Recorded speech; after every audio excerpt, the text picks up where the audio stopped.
Hello, everybody. Welcome to the Alternative Investing Club. Today is January 24th, 2025, and we're glad you're here. We're going to wait just a few minutes because normally we kick off the meeting about 5 minutes after as people start to come in. So if you're here, say hello in the chat. I wish I still had the ability to unmute participants like we did on Zoom, but we don't on this platform. So as you come in, go over to the chat and tell me where you're from.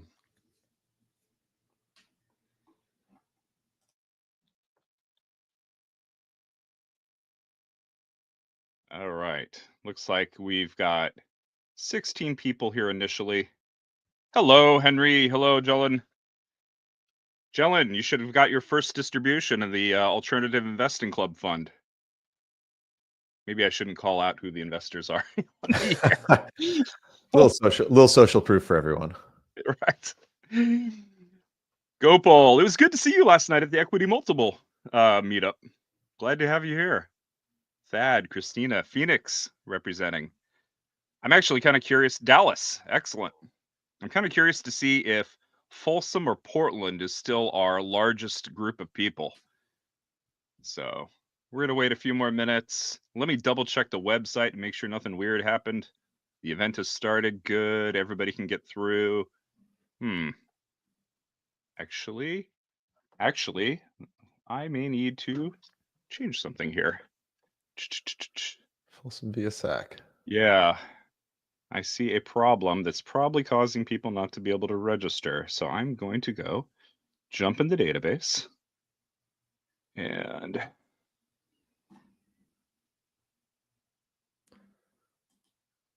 He said he had issues with login with Intel. Really, you're still having problems? I updated the website, and I'm hoping there are no. Okay, my apologies to anybody who wasn't able to register and can't hear this. It should be good now.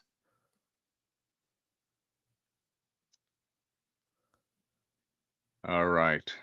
So who had the problem with logging on over the Intel VPN? Henry here. Henry. Is it? I've heard DNS issue. I've heard like security block issue. What are you getting exactly? And did getting off the Intel VPN fix it? Is that how you had to join? DNS issue. Interesting. Okay. Well, it's time for me to implement DNS keys. Maybe that'll make a difference.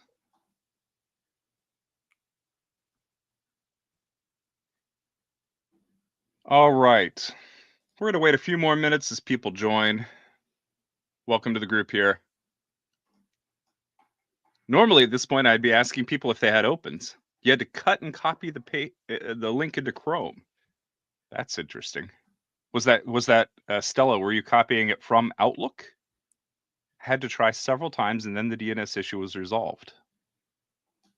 I don't know what to say about this. I use Google for my. I'm sorry, I use AWS for my DNS provider. Obviously, I need to go look into this. All right. For those of you who have joined us, we're reaching about 50, so I'll start to do the announcements. Welcome here. If you just joined us, since I can't ask for opens and get replies, go ahead and put any opens that you want into the chat.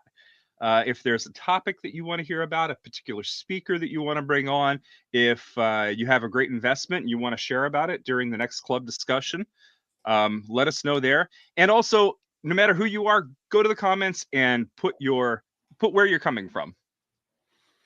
Put your location. And I'm going to start off with showing the web page here. Last week, we did have some time zone based issues. I believe that they are resolved now. So we've got all our time zones down here, and hopefully we shouldn't flip to the next meeting due to a time zone glitch. So that should be taken care of. And the fact that you're here is proof of that. The next announcement that the Alternative Investing Club has is that we are sponsoring the Real Estate AI Summit, which is a virtual summit. So it's going to be over probably Zoom or through the webpage. I'm actually not sure how they're doing it, but it'll be an online video conference. They've just released the list of speakers, and these are all speakers who are real estate entrepreneurs and technology AI enthusiasts. And they're talking about how they're implementing AI in their technology or in their real estate business. And I'm here as one of the people that's speaking as well. I'm going to go over several different ways that AI is impacting real estate businesses. And so I hope you come to that. Let me drop the link in the chat. With this link, it's free. There's no cost for a ticket. If you want to download the videos afterwards and get the VIP status, that link will give you 30% off. And then lastly, the Alternative Investing Club has a page on LinkedIn, and I know we have a group as well. LinkedIn only allows this video broadcast to go to the page, not to the group. So while we're going to have both of them, right now we have 137 people that have followed this page, and it's a brand new page, so it's just starting up. But LinkedIn won't let me stream to this page until we get 150. So I would be very, very appreciative if you would go over to this page right now and follow it and get the extra 13 people that we need to allow us to actually live stream to this page. Currently, we're live streaming to my personal account on LinkedIn. I'd love to move it over to the Alternative Investing Club's page. And with that, we will kick it off. So anybody else here actually, before we do that, put in the chat if you experienced problems joining today. Thank you, Jason. Excellent. And also put your location and where you're coming from in the chat. Hello, Los Gatos, Hillsborough, Chandler, Austin, Lynchburg, Virginia. All right. Let me bring this down. Introduce our speaker. Our speaker today is Daniel Briton. Did I say that right? You said it perfectly. I hope so. I'm a stickler for that. But he's from EquityMultiple. EquityMultiple, I think if you have followed the commercial real estate space, this is a fairly well-known company. They bring out deals on a regular basis, and they let you invest at low minimum price points. So today we are actually having, there are 3 ways that we bring speakers into this club. The first way is as an educational speaker where they can present. There's no sales pitch, but they leave their contact information at the end. The second way is as an investor pitch where they can show the current deals that they're bringing in. And of course, they ask you to reach out if you're interested in that deal. And the third way that we bring people in is if they're a club fund speaker. This means that this speaker is someone that I have personally looked through and I would invest in personally. And it meets with the Alternative Investing Club Fund's criteria. By the way, the Alternative Investing Club Fund had our first distribution this week. So we're really proud of that.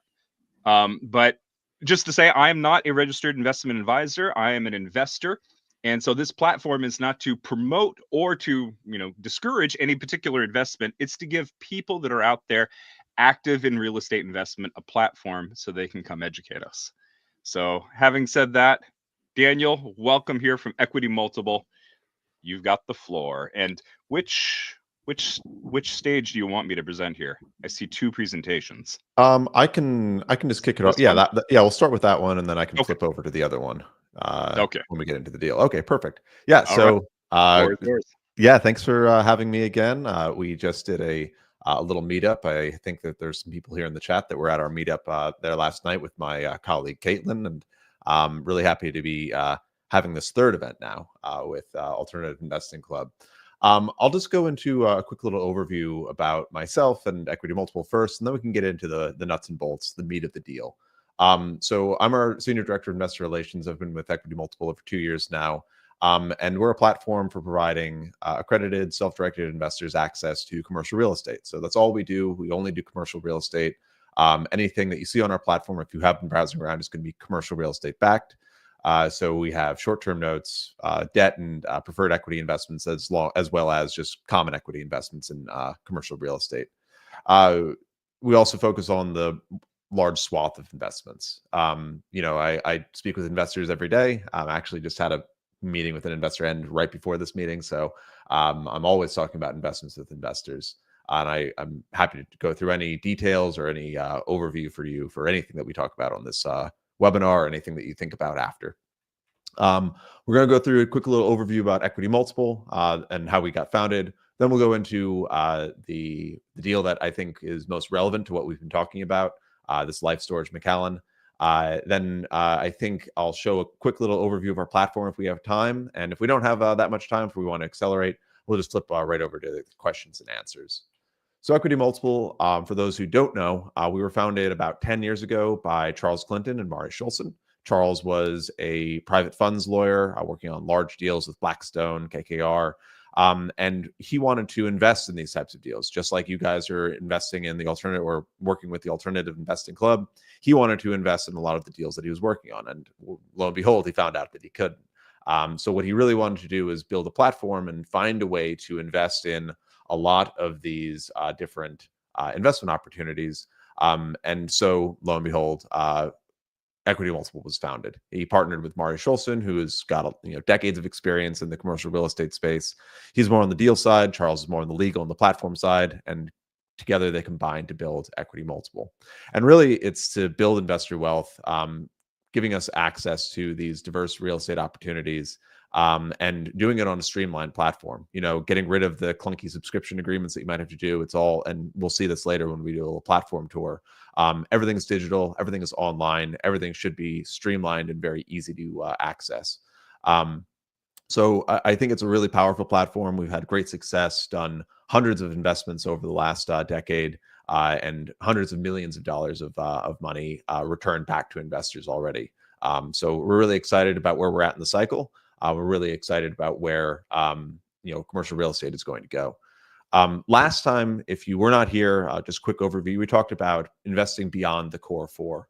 When we talk about the core four, I talk about multifamily, retail, office, and industrial. Those are the major four commercial real estate property types in the nation. They account for a vast majority of transactions for commercial real estate.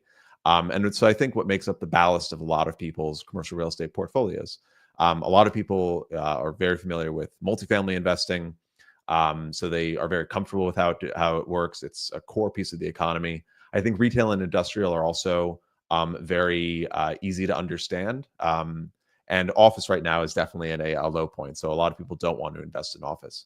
But beyond those core four, there are a lot of other different types of investments. And I want to get right into the next one, the deal that I want to talk about today, which is the life storage. So actually, Daniel, I don't think I can switch the stage. Can you switch over to the life storage? Yep. So life storage McAllen, Texas is one of those types of deals that is beyond the core four. It's self-storage opportunity. It's value add, but I think that's a bit heavy to call it a value add. And it's an LP equity opportunity that we have available. So we'll get right into the deal. Kicking off, we've got a lot of metrics here on the screen, so forgive the busyness, but I wanted to pack in a lot of information. I think for us, as opposed to a lot of other platforms that you might encounter, we like to give some really healthy due diligence and really in-depth. We partner with sponsors that have strong local experience, have strong property style experience, and that's what we have here. So with life storage, it's a self-storage property, newly built, Class A building in a strong market with a lot of potential to raise rents and bring it to full occupancy, and then sell it to a longer-term hold. Where common equity, the sponsor has a little bit more than 10% of the equity in the deal, so I think they've got good skin in the game. There's some modest cash on cash of 2.6% average over the 3-year hold period, and we're targeting a 21.1% IRR, yielding a 1.8 multiple. So it's a fairly attractive return profile. It's not going to be gangbusters 30%, but it's probably higher than the traditional multifamily that you might see, multifamily core plus type investment style that you might be looking at. It's also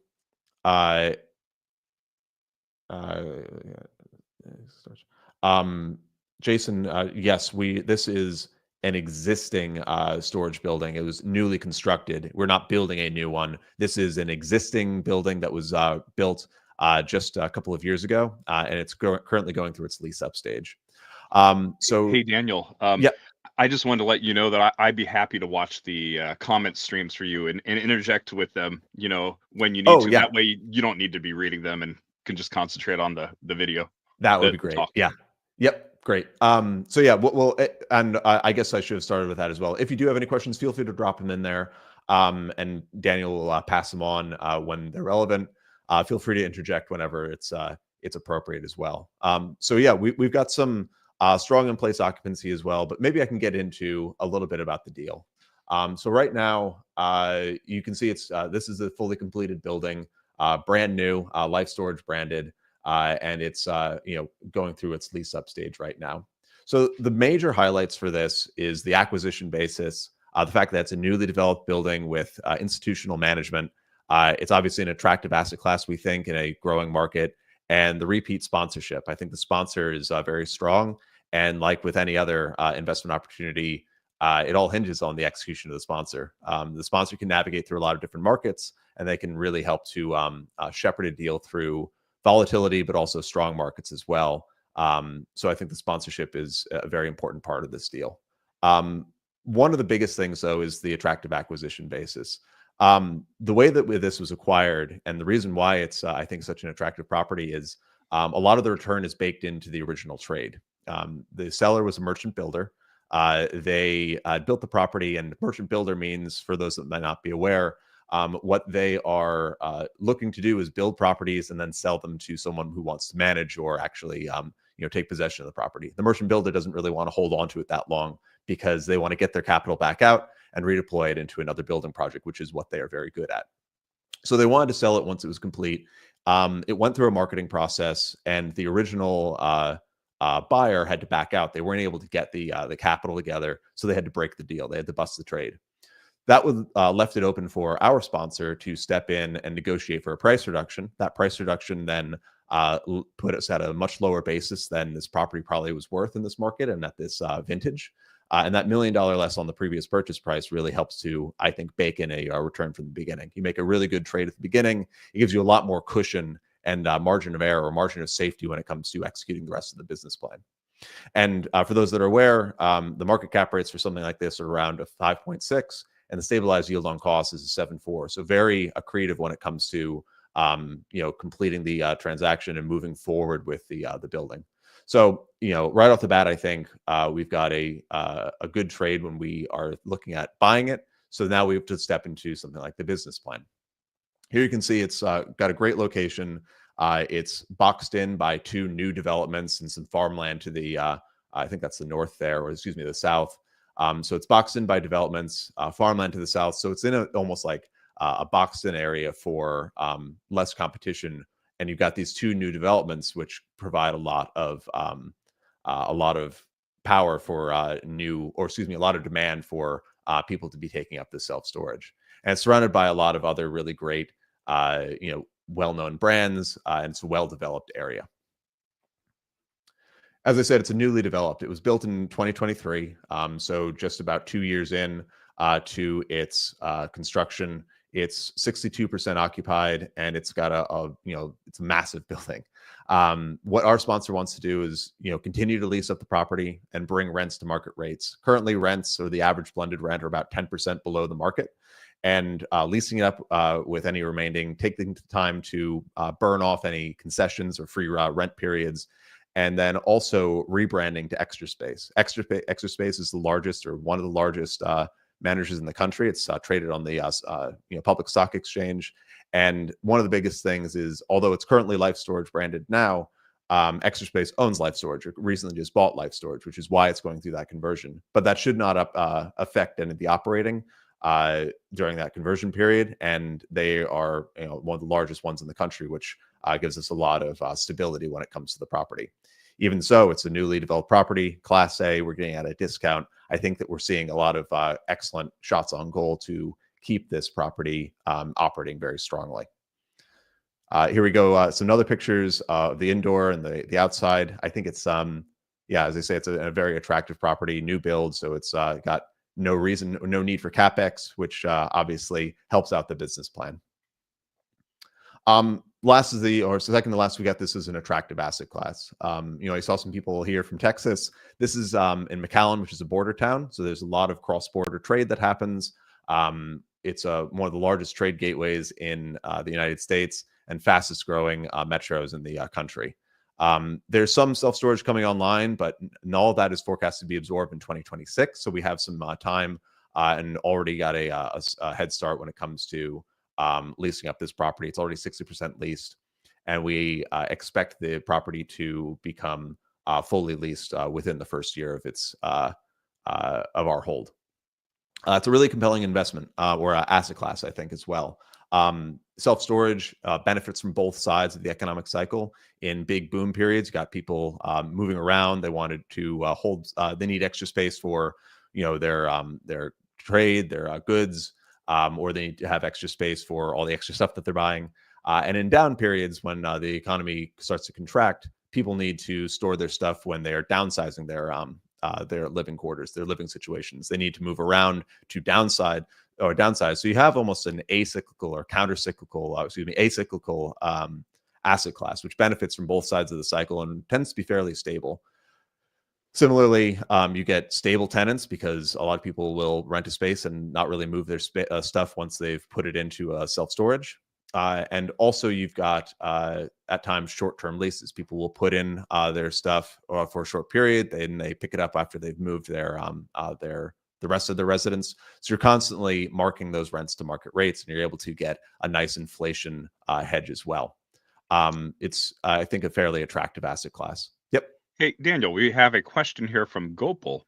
He's asking, what is a good percentage of occupancy? Can the 62% be improved along with increasing rents? Yes. So definitely the occupancy can be improved. The target occupancy for us at stabilization is, I believe, in the 90s. We're targeting where's the vacancy? Targeting a 93% occupancy. So, it's something just like with multifamily or anything where it's got those smaller parcel sizes or smaller unit sizes, you can really get a more fine-tuned occupancy. It's not something like industrial where you have to take a large space and you get some chunky occupancy. You're able to get much more fine-tuned occupancy. And we're targeting something over 90%, which I think shows how much room we have to go. But even so, even since I think we took possession of this property in December, I think. So even in that time, we've been able to increase the occupancy up beyond that 60%. I don't have the full numbers right now. We've not gotten the full reporting, but yes, targeting something above 90%. All right. No other questions yet. Cool. Yep. So beyond just the asset class, here you might not be able to see fully the location, but you can see how close it is to the border. You can see the aerial view where I was talking about it being sandwiched between these two developments, and that's a Walmart above. So no new self-storage is going to be built within these large blocks around us, and that's farmland below. So it's got really good location in terms of competition as well.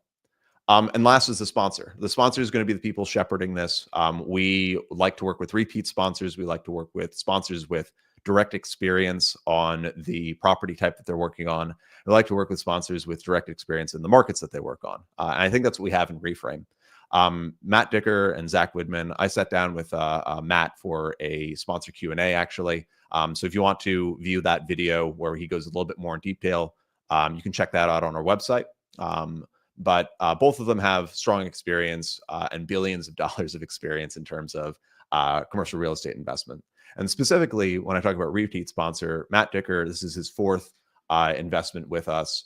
And he's had, I think, excellent success so far. Over the self-storage investments that he's done with us, he's managed to get a 14% IRR on one, 13% IRR on another. But those are in much tighter markets. Those are out in New Jersey. And they're very different situations to the one we have right now. And the last investment that he has in Long Island with us is currently 92% occupied. So that one's still going, has not been exited yet. But he's done some very good work for us as EquityMultiple. And as you'll see here, I don't know if you can see the full track record, but the track record for this sponsor has a blended IRR, exit IRR of gross IRR of 43% on self-storage assets. So some very good results from the sponsor, very good results for EquityMultiple. And I think that their long-term experience and billions of dollars of assets speaks to their ability to manage these types of portfolios, and especially with the other shots on goal that we have. So we've got the asset, we've got the attractive acquisition basis giving us a good trade into the asset. We've got a newly developed property with no need for CapEx, which allows us to focus on just leasing up the property. We've got an attractive asset class or property type in a growing market, and all shepherded by a strong, experienced sponsor. I think we've got four really strong legs to this property, four good, strong pillars that we're being built on. And the trade is made both at the inception of the deal with a good acquisition, and then being shepherded by a strong sponsor with not much work being required on the business plan. Hey, Daniel, we've got a question from Fang, who I believe is fairly new to the club here. I've seen her pop up and ask a lot of questions recently. She's Yeah, asking, I heard that the self-storage industry had some headwinds recently, in recent years with low performance. Is this still true? I didn't follow closely, but saw some news and some newsletters. Yeah, I think it depends on the market. Like anything else in the middle market, and anything else with these smaller slices of commercial real estate, it's going to be very sector and market specific. I didn't follow exactly that news. I know that there are some potential overbuilds, and I think that's what you have to be concerned about with self storage specifically. Is that it's just a box with a bunch of roll-up doors for self-storage. So there's not that much that goes into building it. And if you go through some more rural areas, you might see just a long stretch of highway with just self-storage after self-storage. And that's not what we have exactly in this scenario. Like I really wanted to emphasize with this asset in this market is that it's a growing market, and it's a boxed-in property, right, with these two large developments and the Walmart on the other side. So there's a lot of I think, moat that can be seen with this specific asset in the specific market. But it's a very good question about where the trend is. All right. If the audience has any more questions, feel free to put them in the chat. And if you see a question you like, give it a thumbs up so we know there's more interest. Yeah, and Jason, I really like that point about SpaceX. That's a really good point. And what we've seen, what we've actually heard, I asked the sponsor this specifically, and it was right after the election, so it was very relevant. Which is, what happens with these tariffs? What happens with reduced trade between New York, not New York, excuse me, between Mexico and the United States? And I think that's part of it. What I've talked with the sponsor about, though, is even with reduced trade, or even with taking out the trade component of the cross-border support, it's still a very strong and fast-growing area. There's a large medical office corridor through, I think it's even on Trenton Road, which is exactly where this property is, that really supports business in that area. There's a lot of people moving. The SpaceX launch facility, massive growth in that.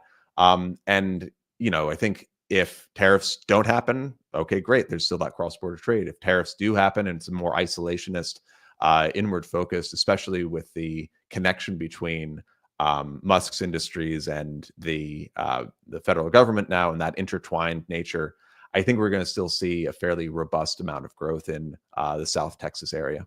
So that's a really great point to bring up, Jason. I appreciate you mentioning that.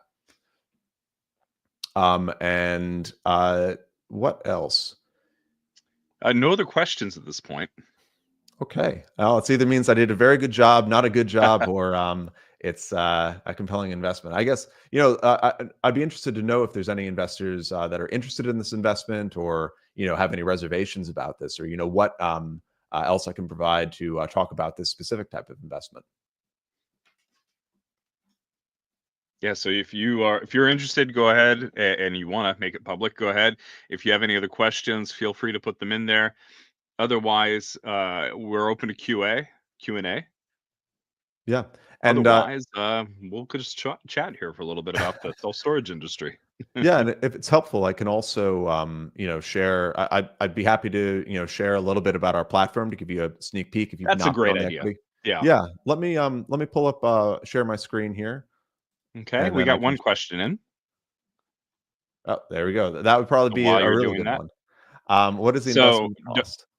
yeah, Darshan is asking, what is the investment cost, min and max? Is it shared? I'm not exactly sure what you mean by is it shared. Oh, he's got a follow up here. Do you plan to compare this type of investment versus real estate houses? Okay. Yeah. So the easy one first, minimum investment on this specific one for first-time investors. We're actually doing a $5,000 investment for your first investment on Equity Multiple. For your any other investment on the platform, it's typically going to be about $15,000. This is a pooled investment, obviously, so there's a joint venture. While the sponsor, Reframe Holdings, is going to own about 10% of the equity. Equity Multiple owns the rest of the equity. So, we're the largest majority LP. That's another large differentiator for us in terms of the industry is we take really large positions and maintain a lot of control. We maintain a lot of rights with our asset management team. We have say in terms of when we exit and any large changes to the business plan for the property. So you're not just a small fish, fighting against a big sponsor. We're a single LP as a group that invests majority, close to 90% of the investment. All Um, right. And we I'm got lots of curious questions now. for we're getting the questions coming in now, and I'm actually starring them. I'm actually curious from the audience. When I star a question, can you see that it's starred? And can you star them as well? If you see a question that I missed, can you star them? Go ahead and put that in the chat. But we'll move on to the next question while people are doing that. Prolet is asking, what are the fees and that are charged for the investment? Perfect. Yep. I have a slide in here for fees, but it's probably too small to see, so I will just speak to them. The management fee for Equity Multiple is 1% asset management fee. There are also administrative expenses that are shared pro rata across the structure, the joint venture. So those are about $10,000 per calendar year spread across all the investors. So it's a fairly small amount percentage wise. There's also a regular performance promote. It's paid, I believe, at 22% promote over 14. It's a 33% promote over 20, and a 40% promote above past that as well once the capital's been contributed. So fairly standard promote structure that you might see. And the asset management fee for us is, I think, standard across the industry, about a 1% asset management fee. All right. Next question from Darshan. What's the minimum holding period? Sure. So our target hold for this is 3 years. That could be longer, could be shorter, but we tend to try to keep to our target hold period. Given the fact that we're fairly optimistic with the lease up period, I could see this being shorter than 3 years. However, if the market changes in any way, it could be potentially longer than 3 years. We don't like to hold things for just to hold them. We like to stick to our target and get investor capital back as soon as we can, as soon as feasible with the business plan. So I would just be prepared as an investor for this to be a 3-year hold. Okay. And Fang is asking, is the tax depreciation landscape different from multifamily? I.e., do we get more or less depreciation? It's a great point. There are certain asset classes which have accelerated depreciation or faster depreciation schedules, especially with the Tax Cuts and Jobs Act, which we anticipate to be extended, or at least portions of it to be extended. For this asset class in particular, I am not so sure that it has that type of accelerated depreciation. However, there is significant depreciation for these in the same way that you would have significant depreciation in the first year for a multifamily property. Yes. All right. And next, we've got a couple of people who are active in the question area. All right. Darshan is asking, early exit fees. It's a Uh, group investment, right? Yeah, so it is, there's not a way to exit out of this early from the hold period. It is considered illiquid. Um, However, there's no fee to the sponsor or anything for breaking early. It's not like a loan. 506C. We are issuing under 506C, so this is just for accredited investors. We do have to verify you as an accredited investor. Most of the investors that we work with are able to be verified automatically on our system once you sign up.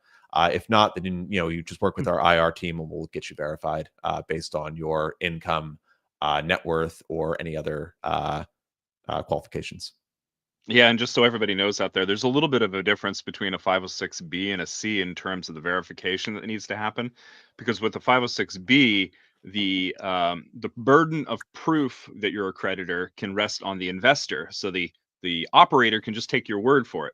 But with the 506C, you actually have to either disclose what your net worth is and be able to show it through statements, either to a third party or to EquityMultiple, depending on how they have it set up.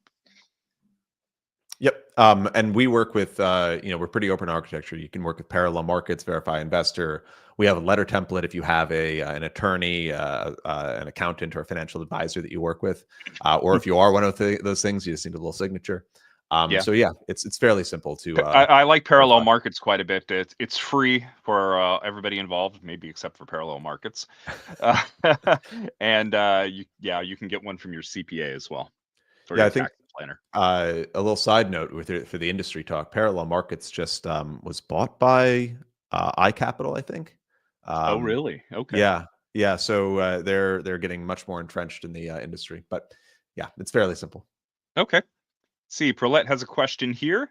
Do you have somewhere more information about the fees, and also what does that look about the investment? Are fees separate from the investments you presented? Yep. So any returns that I've talked about today, whether it be the multiple, the cash on cash, the IRR, is all net of the fees in the pro forma. So all those numbers are net of everything that I also talked about in the fee section.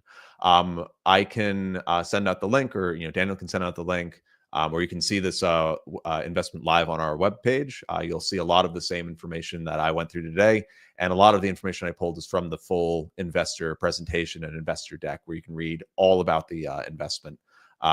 So yes, everything is net of fees that I've been talking about. All right. And then Darshan is adamant about having a comparison against real estate houses. Sure. I think they are separate asset classes. They behave separately.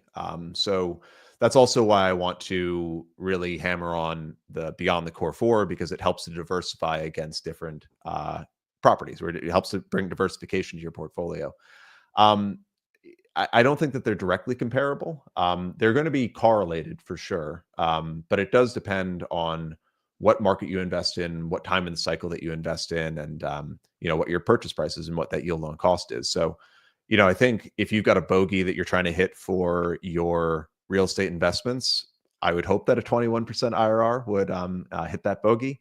But I think that we see this as a fairly good risk-adjusted return for this type of property. So this vintage, this Class A 2023 build, the purchase price that we're getting and the occupancy that we're getting at. So yes, I think that if you were to benchmark this against something else, this would be a fairly attractive return.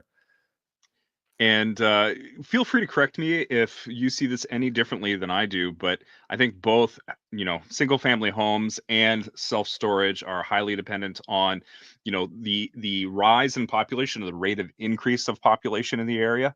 And then they do behave differently, like you mentioned before, in good times versus bad times. In good times, housing prices might appreciate, they might do well, and actually they can go down in good times as well.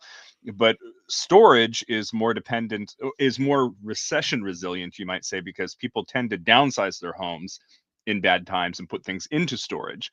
But it's not strictly recession correlated. It's just more recession resistant. Yeah. So yeah.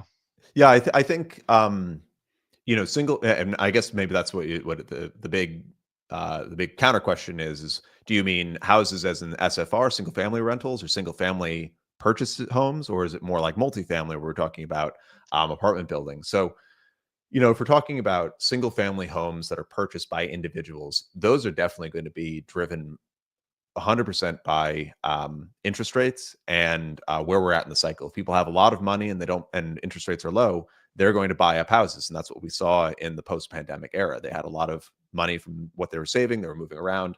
and we saw a zero interest rate environment, so people could buy houses and bid them up. Self-storage or multifamily is going to be driven by the cash flow from the building. So the NOI, the net operating income, is really going to be the plug that you take, along with the cap rate, which is just the market driver of demand. And that's going to really drive what the value of the property is. So if NOI on a property is staying fairly steady across the cycle and inflation adjusted, um, then the property value is going to remain fairly steady as well, all other things equal. Whereas for a single family home that someone buys, you're going to see a lot more fluctuation. There is no net operating income. It's really just driven by personal demand for a property. Okay, I'm gonna try and hit some of the top questions here. We've got quite a few, but I also do want to make sure you have time to present the Equity Multiple platform. There's at least one person in here who's asking to post the link to it, and Sure. William is, and I assume that that would be part of showing off the Equity Multiple platform. But can you quickly reiterate what the cash flow and what the IRR projections were again? Yep. That's part of this here question, Darshan's question. Yeah. So the net IRR, which is the annualized return, is a target of 21.1%, without being too specific. And the target multiple, which is total cash flow received from the property divided by your initial investment. So your initial investment multiple is going to be 1.8 times net to the investor. Cash on cash return targeting at 2.6% cash on cash. I understand that's probably lower than most investors would like to see for a yielding investment, but for this quality of asset and for something that's going to have a lot more capital appreciation, I think it's fairly okay. Target hold of 3 years. So that 21% is compounding over those 3 years. Yeah, so and feel free to correct me if anything I say is not in alignment with what you want to say, but I kind of see the lower cash flow and the higher IRR are reflective of the fact that you're purchasing an asset that has a 62% occupancy. And so I don't know if that's distressed or not. If it was multifamily, it would be. But you're really finding an asset and driving value into the asset in order to increase its value, and that's what the business play is here. You're increasing the value of the asset. Yeah, and I think this is the big thing with the merchant builder, right? We actually had a couple of merchant builder investments on our platform this year or this past year, and what happens is the merchant builder builds it in a good environment. They're able to immediately sell that. Now, while they're marketing it, they can continue to try to lease up that building, but the builders, bread and butter is not managing a property. They don't know. They don't. It's not that they don't know how. It's just they don't want to do that. They're not very good at doing that. So what you get is this merchant builder holding on too long. They're not really doing. They're sort of limping along with occupancy and pushing rents, and they want to sell it as fast as possible to someone who can push rents and can manage it. And that's the situation we have here. It's not a distressed property because of the occupancy. It's a merchant builder trying to get rid of a property so that they can move their money back into development. And for us, it's an opportunity to get Class A new build property with great velocity of leasing up at a pretty low price, and that's what bakes in the strong return. All right, I've got 3 questions here. I'm going to try and hit you bullet, but the first one is a question around the K1s. Is the income being reported on box 1 or box 2? In other words, is it being passed through as passive income or active income? Or another way of saying that is rental income or business income? Yeah, I'd have to check on how we typically do this for the income. I want to say that it's box two income, but I'd have to check specifically for this one. It's fairly the same across all of our investments. I don't think that it's anything, but it's probably going to be passive. Passive. Yeah. Yeah, I Um, would be yeah. surprised if it was active personally. Yeah. It's not something like you're running a business. This is passive income. Okay. There's another one on the K1. It is a K1 reporting, which is what Jaylon asked. All right. And the other major questions that were here is, do you specify if we invest with retirement funds, do you have a particular custodian that we need to go through, or can you work with any custodian of retirement funds? Yep. We work with the majority of custodians. There are some that we prefer. One of our biggest preferred custodians is Alto, which I think a lot of people use. If you work with someone else, just let us know. We can walk you through the process for how to get set up on our platform. But if you're working with Alto or Strata or any of those other major ones, Equity Trust, I think they've all just merged into one now. We can typically work with them. Okay. And so this question, I think, leads you right on to showing the EquityMultiple platform. How do we contact the speaker and website for more details? Perfect. Yeah. So I will, if you can share that other screen where I'm sharing the EquityMultiple page. Yeah. Here we go. This is our high-speed website. So this is EquityMultiple.com. This is the main landing point for us on the web here. You can read through. You can see all the great things that people have talked about us. You can see McAllen storage is featured on our web page here. And the first thing you want to do is view investments. So you can go here, and if you don't have an account, you can create one. Otherwise, you can log in. And from there, this invest button is where you're going to be able to see all the new investments. Now, this is your main dashboard that you'd see. You might recognize someone from the IR team down here at the bottom, and you can see all your active and current investments, exited, and anything else that'd be going on with your EquityMultiple accounts. So when you click on the invest button, you can see that we've got several investments available. We've got a mixed-use building. We've got our Alpine notes, which are short-term, high-yield investments. We've got a couple of debt investments, and we've also got our life storage McAllen. This is a new update to the page, so we'd appreciate any feedback that you have on our offering page here. When you click on to view the offering, you'll be able to go through all the information that I just went through, and I'll drop the specific URL for this investment here. So yeah, you can review all of the different stats for it. You can watch the sponsor Q&A, which I did with the sponsor. And then you can also read through a much more fulsome executive summary, which I think describes similar things that I just talked about. We like to do a little breakdown of the why now, why it makes sense, and then going through a bit more details for all of the investment opportunities. Someone else, I think, asked something about whether the cash on cash was gross or net. Like I said, anything that I post, anything that I talk about in terms of returns is always going to be net of any fees that are charged.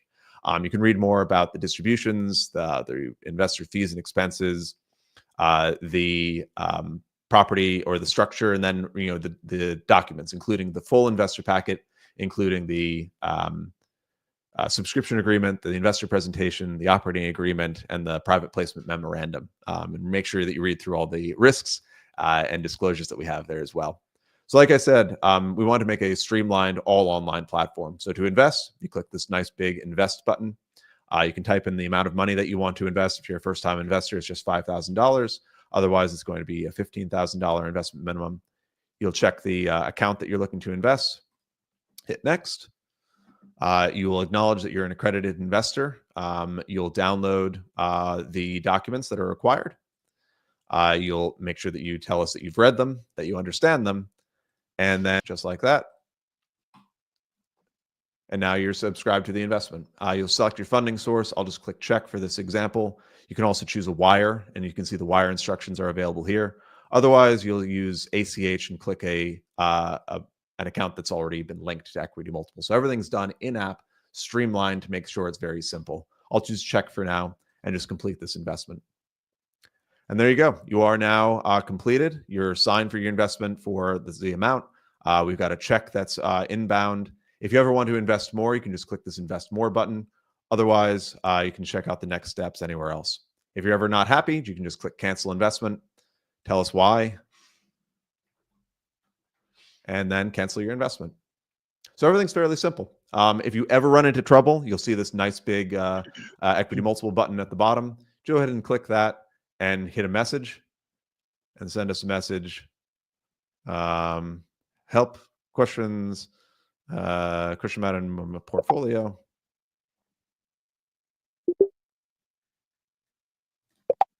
And then you can chat with our team. They'll send you back right now.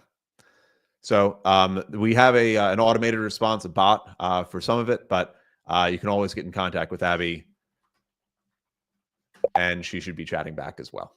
Fuad is also on our team, but I think one of the other big differentiators for us is trying to be just as available as possible, having human-to-human interaction, because everything you'll see, human interaction is probably the biggest part of investing in real estate. Any questions based on that? See, we have a question here that's from Weston. He's asking, can we hold longer than 3 years with the same IRR of 21%? Yeah. So the IRR is based on that initial pro forma, that initial 3-year hold period, and based on the expectations for the business plan going as we see that it goes. If it's held longer, it could potentially reduce the IRR because of the the mathematical formulation of IRR.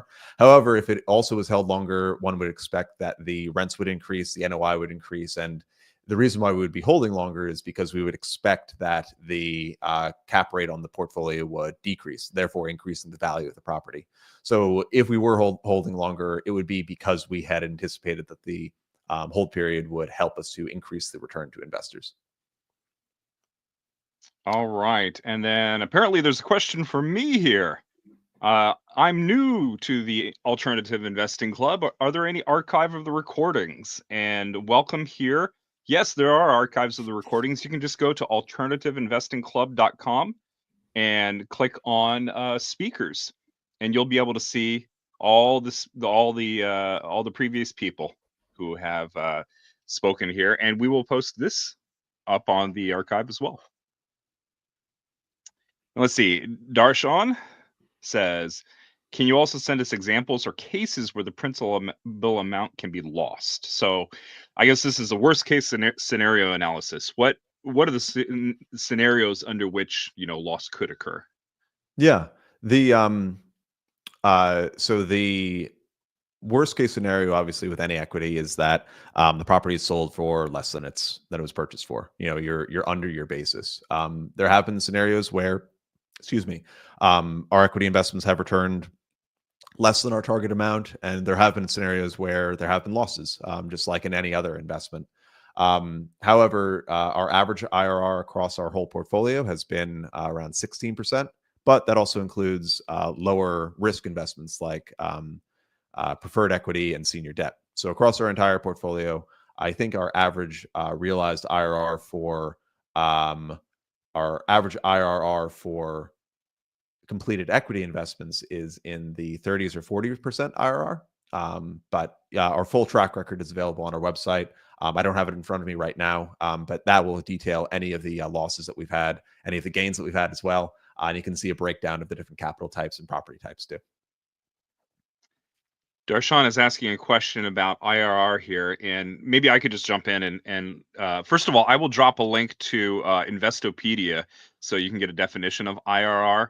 But basically, what an IRR is if you take each of the cash flows, including your initial capital going in, any distributions that come out, and the final amount that is returned to the investor at the exit of the investment. If you take all of those up and do a time value calculation for each one and do a summation over all of them and then divide it by the number of years, and you can see the exact formula up on Investopedia. That's what your IRR is. I don't know if you want to add to that or not. Yeah, Daniel. No, it's a standard metric, but I think it can get very confusing because it's not just an annualized ROI. I think $5,000, what you're trying to get, I think, Darshan, is what's my exited amount? And that exited amount is the equity multiple, or the multiple of invested capital, MOIC or EM. So you take that equity multiple or that MOIC and multiply it by your initial investment amount, you get your exit. Yep. $9,000. All right. Ulysses is asking, have you made any capital calls in the past? EquityMultiple. We have. Yes. Not me personally. However, yes, we have had capital calls. We've seen, just like other investors in this current environment, an increase in capital calls. It really is cycle dependent. They are fairly small. I mean, a couple $100 for a $15,000 investment. up to a couple $1,000 if you're investing more. And what we try to do is get the sponsor to find alternative sources of funding first, either pref or more debt. We want to make sure that the sponsor obviously is contributing their fair amount. And before we go straight capital call, a capital call being increasing your equity capital contributions, we like to structure it as potentially a member loan. A member loan does not increase your equity amount. It doesn't cause dilution to the other equity members if they don't fund, but it gives an extra amount of return to people that do fund that member loan. So yes, we have had them. We've had to manage through them. They're not fairly large, not fairly common either. But we have a lot of ways that our asset management team is advocating for our investors to prevent it from being this onerous thing. Okay. And Proletta's mentioning here that you can try out the XIRR formula in Google Sheets to play with it. And Yeah. I know at one point I had a worksheet that I was, leading people in this club through on how to implement simple cash flows and IRRs and other types of statements. And if I can find where I put that worksheet, I'll drop that into the chat. Yep. And Darshan, I see. So yes, let me see if I can get my microphone a little bit closer. The equity multiple is going to be what you use to multiply by original invested capital to get what the target total returned capital is. 5,000 multiplied by 1.8 equals $9,000 total returned capital.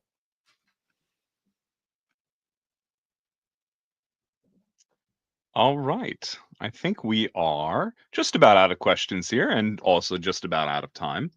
So since we can't take ourselves off mute and thank Daniel for coming in and speaking to us, why don't you put it in the chat? Go ahead and blow the chat up. Thank Daniel for coming in here and sharing about EquityMultiple with the Alternative Investing Club. Thank you, Daniel. It's been great having you here. And here we see some thank yous coming in. I always miss that visceral reaction of 80 thank yous at once. It was such a wonderful thing. But thank you for coming in here, and I hope that people will check out EquityMultiple. I've been watching them actually now for a number of years, and they've always got good deals that they are sending out to their investor community. So keep up the good work. And thank you, Daniel. I appreciate I appreciate hopping on. And if anyone does have any questions, feel free to reach out to me directly. My email is going to be just daniel@equitymultiple.com. I'll drop it in the chat as well. And feel free to reach out. And, I'm hoping that my email box gets a little spammed. Let me just type it in here, equitymultiple.com. Really happy to go through this, deal with you, go through anything on our platform. If you see something else, feel free to reach out. And hopefully you guys have a great weekend. All right. And next week we're going to be having Rebecca Taylor, and she's going to be talking about how to fund rehabs with hard money loans. So we hope to see you there next week, and have a wonderful weekend, everyone. So long, everyone.